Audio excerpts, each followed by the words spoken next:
we just saw a confidence bound which showed that with significant probability, a random variable lies between its expected value and plus minus square root of its variance divided by delta. This delta was the confidence probability or the confidence.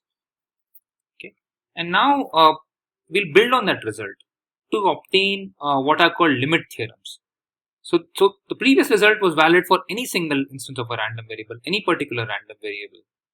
But these estimates can be very sharp when your random variable has a particular structure. A particular structure that is of interest to us in this course and in many other places is when the random variable is sum of many independent random variables. For example, the random variable can be the total number of times you see heads when you toss a coin 1000 times.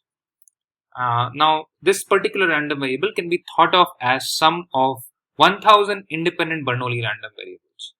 For such random variables, we can obtain very precise estimates. Okay, how do we do that? So the beginning of all this is this observation, which I assume you have seen. If not, you have to revise it. But this is a very fundamental observation. This one here says that just like expected value, which is linear, variance is also linear for the sum of independent random variables. So if you have independent random variables, so independent is important here. Actually, a weaker assumption of what is called uncorrelatedness will do, but independence implies uncorrelatedness. So if you have independent random variables x1 to xn, then the variance of their sum is equal to sum of their variance. So variance just grows linearly. So how can this simple observation possibly help us? By the way, can you prove this? Well, yeah, this is not difficult to show. Maybe we prove this now. Here is how you can show it. Make some space for this. All right.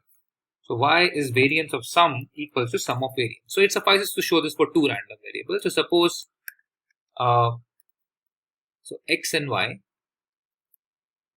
are independent. Then if you look at variance of x plus y, what is this?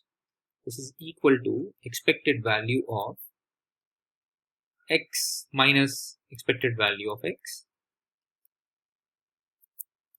plus y minus expected value of y whole square. So you can expand this square by taking this as one term and this as the other term. So when you do that, so you get a square plus b square plus 2ab. So the first term is a square, expected value of x minus expected value of x square. Second term is expected value of y minus expected value of y square. And what about the third term? Now third term is expected value of x minus expected value of x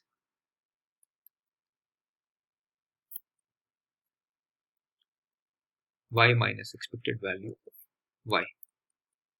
Okay, so a question here. So this thing inside the expectation can be expressed as sum of these terms, but we are writing it as sum. So expected value of sum, but we are writing it as sum of expectation of each of these terms. How does that happen?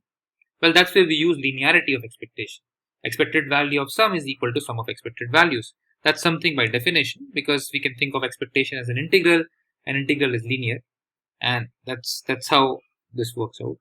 But there's something very interesting here. Since x and y are independent or uncorrelated, this expected value here can be split as expected value of the first term. This is precisely where we use independence, and uncorrelatedness would have sufficed. Expected value of y minus expected value of y. Okay. And this is 0.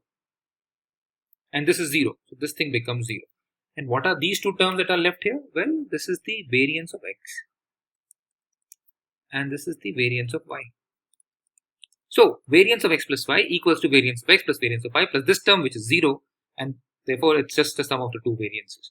And you can now apply it repeatedly, and you can get that same result holds for multiple random variables as long as they are independent. Variance of sum is equal to sum of variance. Looks like a simple observation, but it is very powerful. Now what we can do is we can apply a Chebyshev's inequality, which we saw in the previous video, to this sum. And this mu, this is the Greek letter mu, which is my notation for the expected value of xi divided by n. Okay, so sum of random variables minus n times mu. It's per symbol expected value. If they're all identically distributed, then this is also the expected value of each individual coordinate. So this difference by Chebyshev inequality exceeds square root of 1 by delta times the variance of the sum, which we just saw is the sum of the variance, with probability delta. This is just with probability at most delta, right? When they are IID, so this is something I'll maybe take a pause and describe. This is some abbreviation we'll come back to again and again in this course. So IID is an abbreviation for independent and identically distributed. So just copies of the same random variable. Okay. So the coin toss example that I gave, there each coin toss is independent and is identically distributed with the same distribution. Okay. In this case, this mu n mu is just the expected value of each guy, and we divide by n. This variance here is the same for all of them. I'm calling it sigma square. So you get n times sigma square, you divide by n, so you get this. So this is very good. It says that this average of the sample average of the random variable goes to the actual expected value of the distribution, and the accuracy is just 1 by root n. So the average is mu plus minus 1 by root n. So when n becomes large, this goes to 0, and it goes to 0 as 1 by root n. So if I ask you that if you toss a coin 1,000 times, how many heads will you see? If it's an unbiased coin, its expected number of heads is half of 1,000, which is 500, plus minus a correction. The correction is like 1 by root n. That's what this says. So it's root n here is 1,000. So 1 by root n is 1 by, let's say, so what is square root of 1,000? Square root of 1,000 is about 3 times square root of 100, so that's about 30. So so that half plus minus 1 by 30. That's the correction term. That's the fraction of heads that you expect to see. So not only you can give a nominal estimate, you can also give a confidence interval around, and this confidence interval sharpens as the number of independent trials become large. So this one way to read this is that this random variable, the average of xi, converges to this mean, the expected value, in what is called a convergence in probability. This particular sense is called convergence in probability. For every delta, no matter how small it is, for large enough n, this guy will go to this. Okay, this guy will become very close to the mean. This is called convergence in probability. I am not defining it formally, but you can look it up. So the resulting theorem is sometimes called the weak law of large numbers. It says that for every epsilon, whatever accuracy you want, in the limit as n goes to infinity, the probability that the sample average exceeds the mean, the actual expected value, by more than epsilon goes to 0.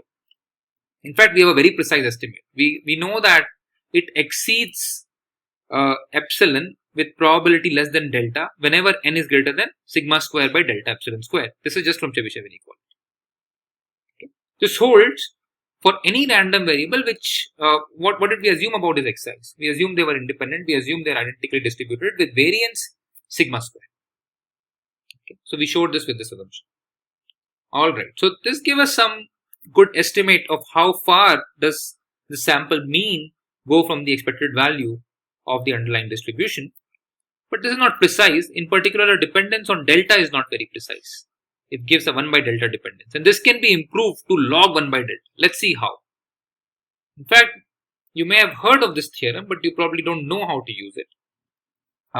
Recently, I was talking to a friend of mine who uses data quite a bit in business modeling, and he was commenting that although he had heard about central limit theorem in an undergraduate probability course, but he never realized that it is a central idea in statistics. So what central limit theorem gives is a precise estimate of how far the sample mean, this 1 by n summation xi, can go from go from the expected value of the distribution, of the underlying distribution, which is mu here. And we just saw that it can go as much as the variance by epsilon square by delta, but this is not a very tight bound. Actually, we can make this 1 by delta dependence to be log 1 by delta, and that's what central limit theorem will give us. So here is the statement: if you have n independent random variables x1 to xn, and here I am saying their IID, so they all have same distribution, with mean xi given by mu and variance sigma square for all of them, then the probability that this xi, the average, the sum of these random variables, exceeds n times mu, sum minus n times mu, this difference. So this n times mu is the nominal value of the sum that you expect.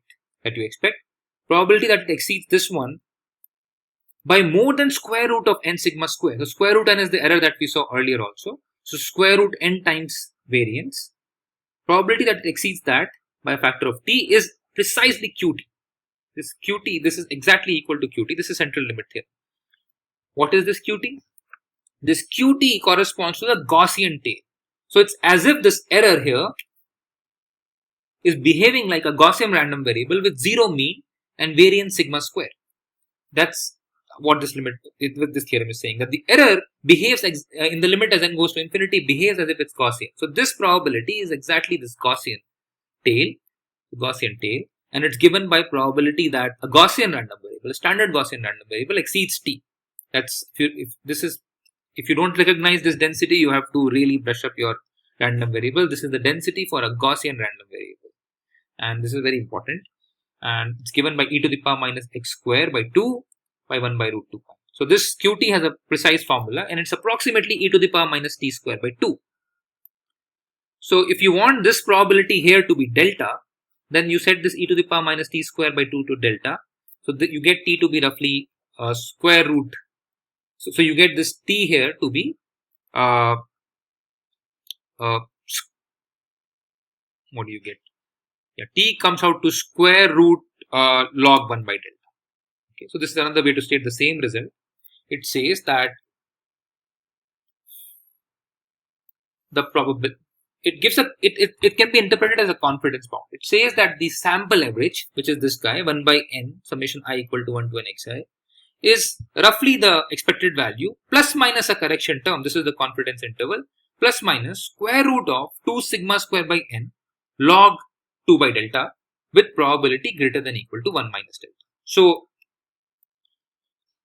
So if you want the probability of accuracy to be 10 to the power minus 6, then this log 2 by delta is just about 6. Okay, so factor which comes out here is just 6. Unlike Chebyshev inequality, which gives a similar estimate, we saw that in weak law of large number, but instead of log 2 by delta, you would have got 1 by delta here, and that 1 by delta for 10 to the power minus 6 can be pretty large. It's 10 to the power 3. Now you just have this factor which is also inside the square root to be just 6. So you see how much sharper this bound is. Okay, but morally it's saying the same thing as the previous bound we saw. It just improved the dependence on probability. Okay, this is called this is one implication of the central limit theorem. All right, so that's what I wanted to say in this first unit. A quick summary. So what did we see in the first unit? So let me just do a quick summary. So unit 1, what we saw first was we tried to define information, and we agreed that we'll say information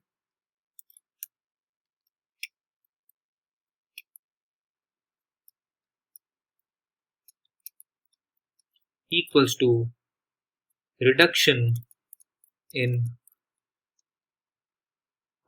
uncertainty. That's how we defined information. Then we asked, then what is uncertainty? How do we model uncertainty? We said that, well, what we will do is we'll put a probability distribution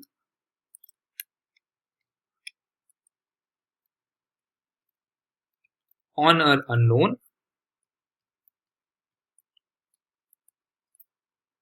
and somehow this probability distribution will lead to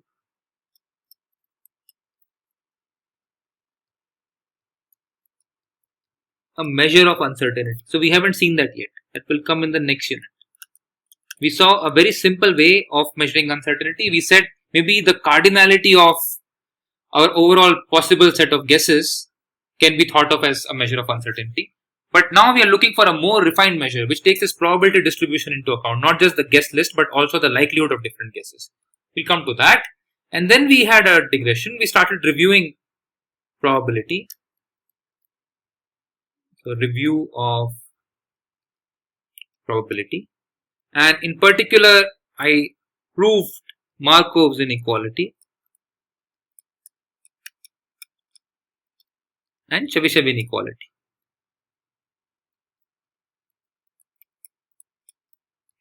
And for the most part of this course, these two inequalities are good enough for us to obtain the estimates on the unknown random variable that we need. Okay, that's the first unit for you. See you next time.